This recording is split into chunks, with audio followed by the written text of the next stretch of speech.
Bien, amigos, tenemos el placer de recibir en nuestro espacio estelar al presidente de la Confederación Nacional de Trabajadores Dominicanos, Jacobo Ramos. Muy buenos días y bienvenido. Buenos días, Uchi, buenos días. Buenos días, Jacobo. Un placer y gracias por invitarme. Y salud con este café. Claro, sí, señor. Claro. Bueno, vamos a ver, la representación patronal ha impugnado el aumento de 20% que fue acordado entre el sector laboral y el sector oficial. Respuesta de ustedes ante esta impugnación. Bueno, para el día de mañana, nosotros las centrales sindicales tenemos una reunión crucial porque nos han convocado a una reunión para el lunes, aunque no sabemos cuál es el tema. ¿Quién les convocó? El ministro. El ministro de Trabajo. Sí. Nos imaginamos que se va a tratar el tema de la impugnación, pero quiero señalarle al país que para las centrales sindicales el tema del aumento de salario es un tema cerrado. Ya va a estar en manos del ministro definir cuál será la actitud que asumirá y de ahí dependerá todas las acciones que nosotros vamos a poner. Pero ¿cómo cerrado? ¿La impugnación no es legalmente válida o qué? Bueno, el problema es que nosotros dábamos por hecho que el ministro iba a ratificar el aumento, porque todo lo que había sucedido antes de producirse el aumento señalaba que iba a ser así. Sin embargo, hemos visto con sorpresa que están convocando una reunión, cuando eso no sucedió en el 2013, cuando los empresarios y el gobierno en esa época se pusieron de acuerdo y aumentaron el salario en un 14%. Sin la presencia de los Sin la presencia nuestra, el aumento fue legal y fue ratificado. Vamos a ver, eso fue en el 2015. 2013. En el 2013. Se trató de lo siguiente, para los televidentes que no estén muy empapados de esto. Tenía que pactarse entre el sector empleador, el sector de los trabajadores y el sector oficial. Así es. Pero los representantes de los trabajadores se retiraron del diálogo y entre el gobierno y los empresarios decidieron el aumento que querían los empresarios, que era de un 15, ¿verdad? De un 14%. De un 14, ustedes pedían un 30. Así es. Y, bueno, impusieron el que querían los empresarios y los trabajadores lo aceptaron. Así es. Ahora sucedió lo mismo, pero con actores diferentes. Ahora lo que se retiraron fueron los empresarios y el gobierno, que tiene la paila puesta y necesita como hacer cosas simpáticas, se puso de acuerdo con el sector laboral y aunque ellos pedían un 30%, se pusieron de acuerdo para un 20%, en ausencia de los empresarios que se habían retirado, como se retiraron los trabajadores antes. Así es. Exacto. Ajá. Pero esta vez no se queda así como se quedó la otra vez, sino que ellos impugnaron. Pero no es un derecho la impugnación. Mire, la impugnación claro que sí que es un derecho, pero nosotros entendíamos que como la propuesta del sector empleador en el comité fue de un 9% y la propuesta de nosotros de un 30%, lo lógico era que el gobierno buscara una salida y fue justamente lo que se planteó en la reunión. La media. Entonces, entre 9 y 30, 20. El 20%, y el 20% es un aumento que se justifica, que nosotros entendemos no va a quebrar empresas, como es el argumento que siempre utilizan los empresarios, en función de que apenas estamos hablando de 15.460 pesos. Es importante, es el aumento al Jacobo, salario más alto. Que la gente entienda cómo se llegó al 20%. Tú explicabas algo, pero se retiró el empresariado. Así Hubo es. un proceso previo de diálogo, de negociación con los empresarios. Es decir, ¿se dio ese espacio para la negociación previamente? Mire, una de las cosas que nosotros nos sorprendimos es que siempre hay reuniones bilaterales que se producen entre los empresarios y las centrales sindicales, de forma que se trata de buscar un acuerdo entre las partes. Sin embargo, en este caso, las reuniones se produjeron el mismo día en que se estaba conociendo en el Comité Nacional de Salario el aumento de salario. Y esto de alguna manera traumatizó la negociación. Porque es decir, que estaban tratando lo mismo en dos escenarios exactamente, diferentes. Exacto. O sea, ellos pidieron una reunión con nosotros aparte para hablar del tema, pero le dijimos, bueno, no es posible aquí, ya que el comité está constituido, llegar a un acuerdo, no es ético, no se ve bien. Entonces, eso generó varias reuniones previas antes de que el comité tomara la decisión. Duramos varias horas discutiendo la posibilidad de llegar a un acuerdo. No hubo posibilidad y ellos, cuando regresaron a la mesa, lo que hicieron fue que decidieron retirarse del comité. Alegando que no había condiciones, que nosotros estábamos en una actitud de irracionalidad y que por eso ellos se iban a retirar.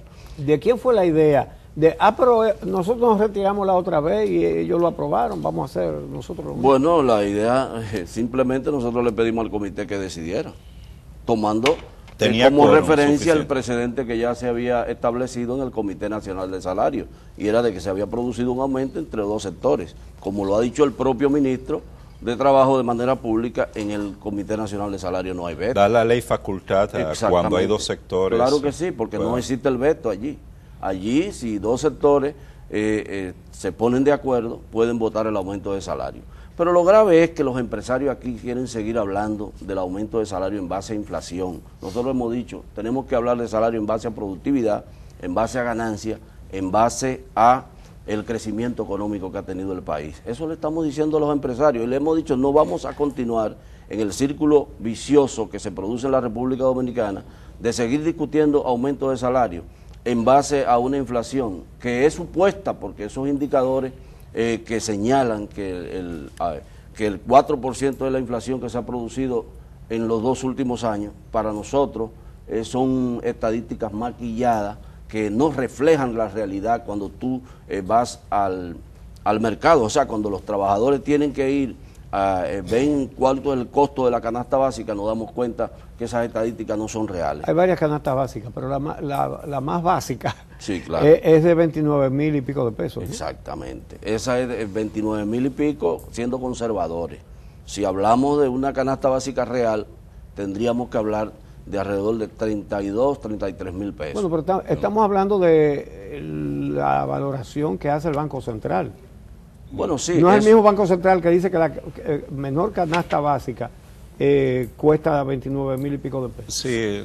Eso es cierto, pero hay que señalar también. De 12,000 y pico. Sí, hay que señalar también que hay estudios que se han hecho por organismos internacionales, por organismos nacionales, y todos demuestran que el salario aquí en los últimos 10 años ha perdido poder adquisitivo en más de un 30%.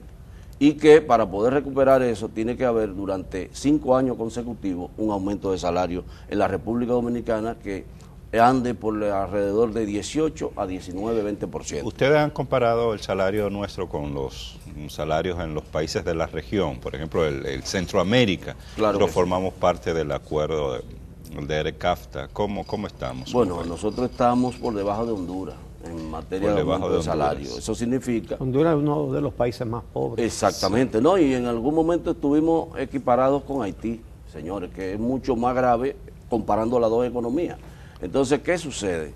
Eso hay que cambiarlo en la República Dominicana. Los empresarios no están valorando lo que significa la paz laboral aquí, lo que significa esa vocación de diálogo que ha tenido el movimiento sindical en los últimos 15 años en la República Dominicana.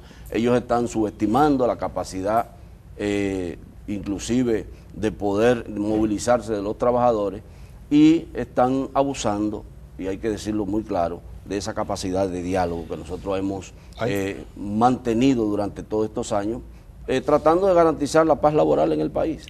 Uno de los argumentos más fuertes de los empresarios es el que tiene que ver con la reclasificación de las empresas a partir de la ley 488-08. Y ellos señalan que solicitaron al Comité Nacional de Salario que se discutiera a la par con el incremento de los salarios, incluso antes que se hiciera previamente la reclasificación. ¿Cuál es la posición de ustedes? Mire, lo que sucede es que el tema de la reclasificación, primero, no es vinculante al Comité Nacional de Salario, y eso se ha demostrado en una discusión que hemos obtenido con ellos de manera jurídica. Inclusive fue señalado por el propio comité. La propia presidencia del comité le señaló a ellos que eso no era vinculante para esta tarifa. Ahora, ¿qué sucede? Esa reclasificación que ellos alegan se acordó justamente en una reunión del Comité Nacional de Salario donde se impuso el aumento de salario de un 14%. Entonces nosotros no tenemos por qué sentirnos vinculados a esa resolución porque no estábamos presentes cuando se acordó. Y además, ¿cuál fue la resolución? La resolución anterior, que aumentó el salario un 14%. Okay. Pero ¿qué pasa? La reclasificación hemos dicho que estamos de acuerdo con discutirla, pero no en el Comité Nacional de Salario. ¿Y dónde? Fuera del comité. Ahí está el Consejo Consultivo del Trabajo, que muy bien lo puede convocar el ministro de Trabajo y ahí discutirlo, pero no en el momento en que estamos discutiendo la tarifa, porque no es posible. Esa reclasificación lo que busca es una regresión del salario en la República Dominicana. Y nosotros hicimos el análisis. Cuando se hizo la propuesta del el famoso 9%, y hablamos de la reclasificación, en términos reales el aumento iba a ser de un 5 a un 6%. Entonces, eso no es posible atenderlo en ese escenario del comité. Y ya se le ha demostrado y se ha dicho, mira, estamos de acuerdo, duramos 2 años fuera del escenario. ¿Por qué no se convocó de manera permanente a la comisión para que discutiéramos la reclasificación? No, se esperó que llegara la discusión del salario para utilizar eso como un elemento de aumentar una proporción menor al salario y que el salario siga perdiendo en la República Dominicana poder adquisitivo. Eso es lo que nosotros creemos. Se ha hablado de pérdidas de empleos, de incremento de los costos de producción por parte de las empresas. Que va a haber despidos, bueno, esos va a haber argumentos, quiebras. Sí, esos argumentos los estamos escuchando por parte de los empresarios, siempre que aquí se va a aumentar los salarios. Yo nunca he recordado, en los años que tenemos discutiendo salarios con los empresarios, que ellos no han dicho que cualquier aumento de salario nos representa pérdida de empleo, cierre de empresas, y que es insostenible el aumento que se aplique, sea de un 10, de un 15, de un 20%. Entonces lo que pasa es que los empresarios se habían acostumbrado en los últimos años a que el aumento no pasaba de 14% y de 13 y 12%.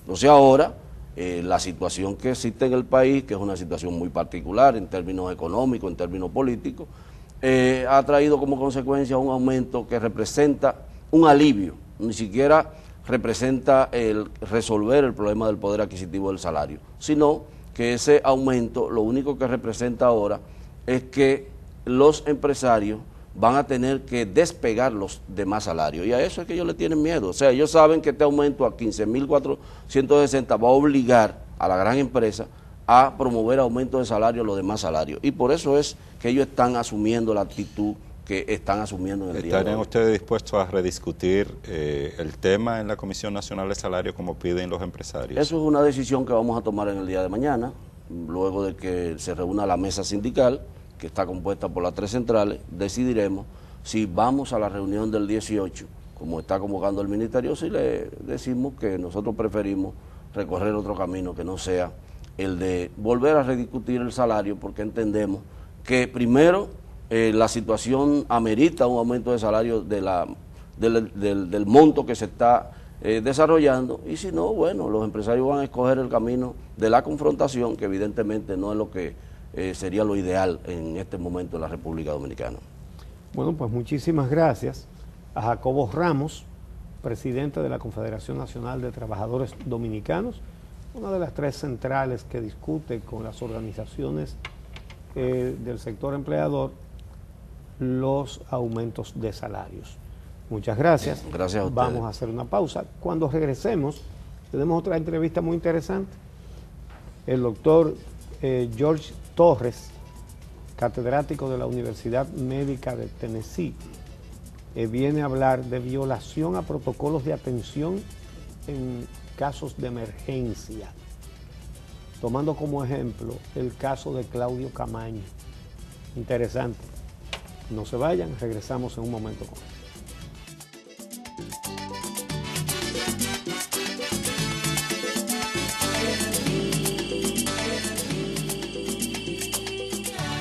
En estos días de Semana Santa en que se movilizan millares y millares de personas por las carreteras de todo el país, bueno, siempre hay un incremento en los accidentes de tránsito, que ya de por sí son muchos en la República Dominicana. Segundo país del mundo en cantidad de muertes por accidentes de tránsito, primero del continente americano.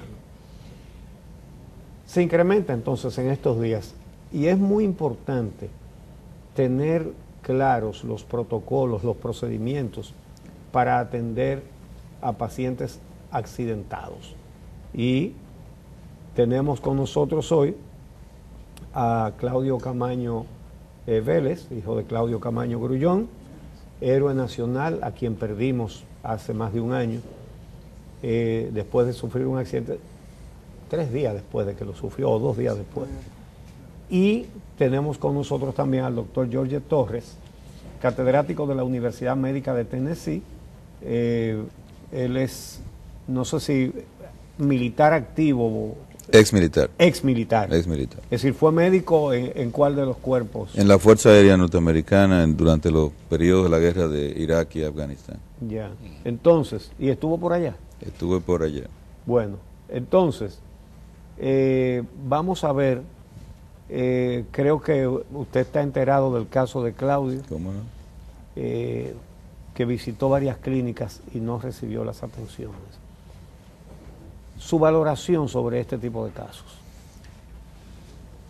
Ayer conversaba con Claudio, lo que yo llamo mi sobrino, porque conocí a su padre por 35 años. Y hay un principio médico que es el que debemos que definir en el día de hoy, yo creo que es lo más importante. En latín dice primum non nocere. Y quiere decir, en principio o en primera instancia, no hagas daño. Los protocolos de manejo de trauma, que se define como una condición donde todo el balance homeostático, que se refiere al equilibrio de condiciones de salud en el ser humano, se ve alterado cuando sucede lo que se llama un politraumatismo. Trauma puede variar desde una cortadura en la piel hasta un traumatismo severo. Este era un paciente que tenía varias costillas rotas y por ende una alteración en la fisiología respiratoria. Ya el tórax no se puede mover en la condición en que se movía, lo que produce una restricción de la función respiratoria. Tenía un pulmón contusionado, lo que quiere decir que el pulmón chocó contra la pared torácica en el momento del accidente y provocó una lesión en el pulmón inflamatoria y hemorrágica. Tenía sangre en la cavidad torácica, tenía un pulmón que luego se convirtió en 2 pulmones perforados y tenía un húmero roto a nivel casi de la cabeza del húmero. Y pongo el caso de mi amigo y compañero como ejemplo, porque esto le puede pasar a cualquiera de nosotros. Así es. Dios nos libre, en un país donde los sistemas de salud no están orientados hacia el manejo de condiciones de trauma. Sala de emergencia es una parte del sistema de condiciones de trauma, pero no la parte más importante. Entonces, este paciente no puede ser llamado un paciente estable porque uno de los parámetros, que es la tensión arterial, está dentro de valores normales. ¿Por qué? Porque la tensión arterial se afecta generalmente cuando un 30% al menos del volumen circulante, lo que quiere decir la circulación, está ya en un estado de deterioro marcado. Claudio Camaño, como ustedes saben, y los que lo conocieron, era una persona saludable, era una persona con una capacidad y una motivación vital fuera de serie, una persona que se ejercitaba todos los días, una persona que tenía una dieta muy sana. Pues el llamar estable a un paciente porque la tensión arterial está bien y los valores hematológicos estén dentro de límites normales, los cuales es un caso o una presentación usual en hemorragias agudas. Ahí está la definición de lo que viene a ser en el futuro y lo que desgraciadamente sucedió, el principio del deterioro físico que le lleva a la muerte.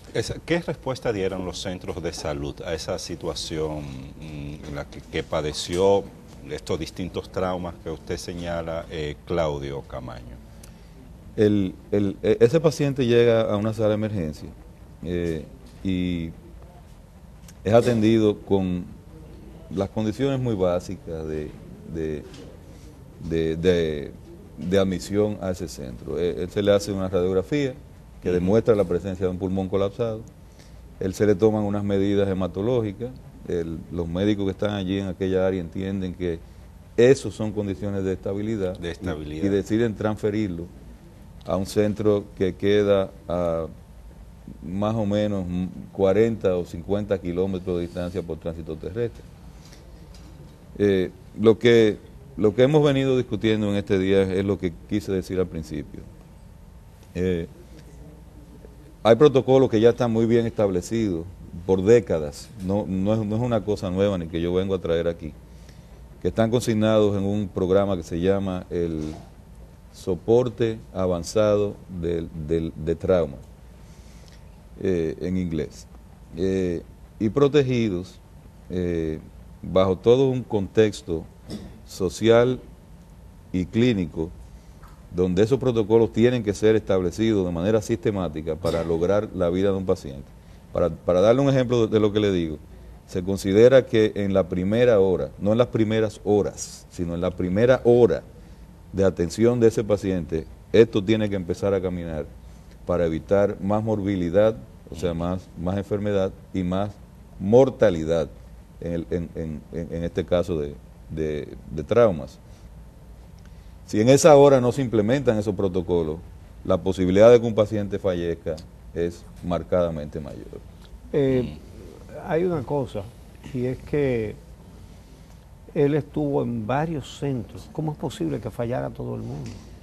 Ayer definíamos lo que, y voy a volver sobre lo mismo. Hay una ley en los Estados Unidos aprobada por el Congreso de ese país en el año 1986, que es la edad que tiene mi querido sobrino, donde es ilegal, no solamente desde el punto de vista ético y moral, sino que es ilegal, y lo que quiere decir que se puede convertir en un caso con características criminales, el rechazar a un paciente en una sala de emergencia por condiciones económicas, sociales o clínicas.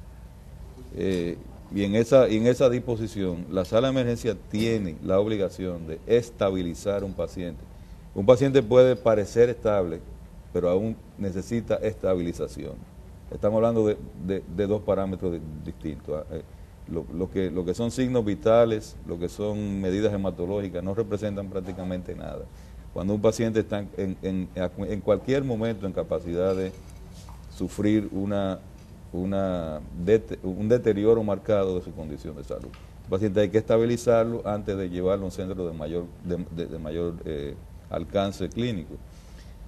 De manera que yo quiero abundar en ese aspecto de que no se puede transferir un paciente de un centro a otro sin tener las condiciones para hacerlo. Eso no se puede. Cuando allá se recibe un paciente, la sala de emergencia tiene ya la obligación de estabilizar ese paciente bajo todo punto de vista para luego transferirlo a un centro mayor si es que no tiene la capacidad de atenderlo. Y estas son cosas que pueden hacer, el nivel más básico de manejo de trauma pueden ser un médico y una enfermera. No hacía falta la participación inmediata de un cirujano torácico. Un médico preparado, incluso en nuestro caso, estas son cosas que hacen las enfermeras en área de intensivo, poner lo que llamamos un tubo de pecho, un tubo de toracotomía, estabilizarle su manejo de líquidos, controlar el dolor. Usted se imagina, por ejemplo, en el caso de él, una cosa que me ha dolido profundamente, porque, como les dije, fue mi amigo durante muchos años, pero montar un paciente en una ambulancia por más de 40 kilómetros, ¿sí? con las costillas rotas, con el húmero roto, con trastornos respiratorios. Ese calvario, ¿por qué? Son preguntas que me van a seguir toda la vida. Así es.